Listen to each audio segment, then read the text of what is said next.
the keeper of forgotten songs. In a quiet valley hidden from time itself, there stood an ancient library, its walls made of song. These weren't just any songs, they were melodies that had once shaped the world, weaving history and fate with every note. Yet they were forgotten now, buried beneath the weight of centuries. And it was here, among these fading echoes, that an immortal bard kept watch. His name was Elias, though none could remember when he had first crossed the threshold of that sacred place. His voice had once risen in triumph across the lands, filling the hearts of kings and peasants alike.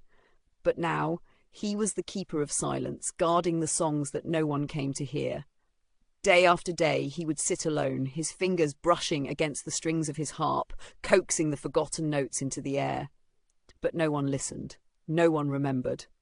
One storm-laden evening, a traveller arrived. She was a wanderer, lost and weary, her boots worn from miles of travel.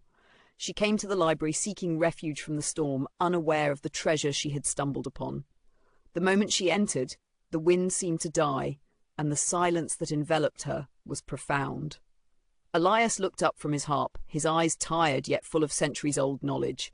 He saw in her something he hadn't seen in ages, a spark of curiosity, of life. She asked him about the songs, about the melodies that once changed the course of battles, that stirred hearts, that made people believe in something greater. And Elias, for the first time in an age, spoke. "They are here," he said softly, locked away, waiting to be remembered. "But what good are they now? The world has moved on."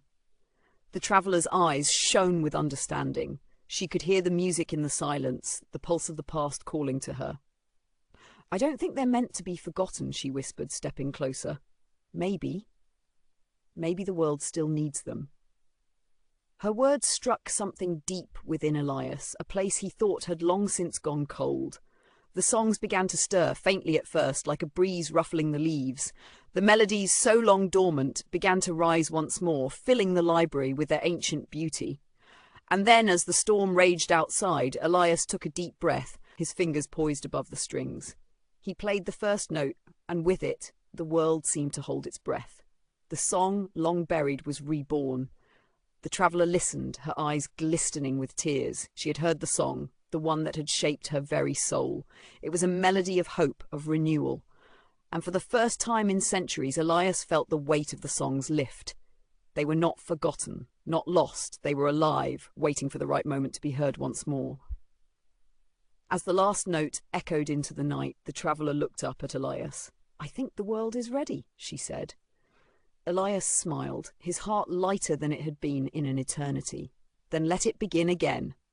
If this story resonated with you, don't forget to like, share and subscribe. Leave a comment below to help the channel grow.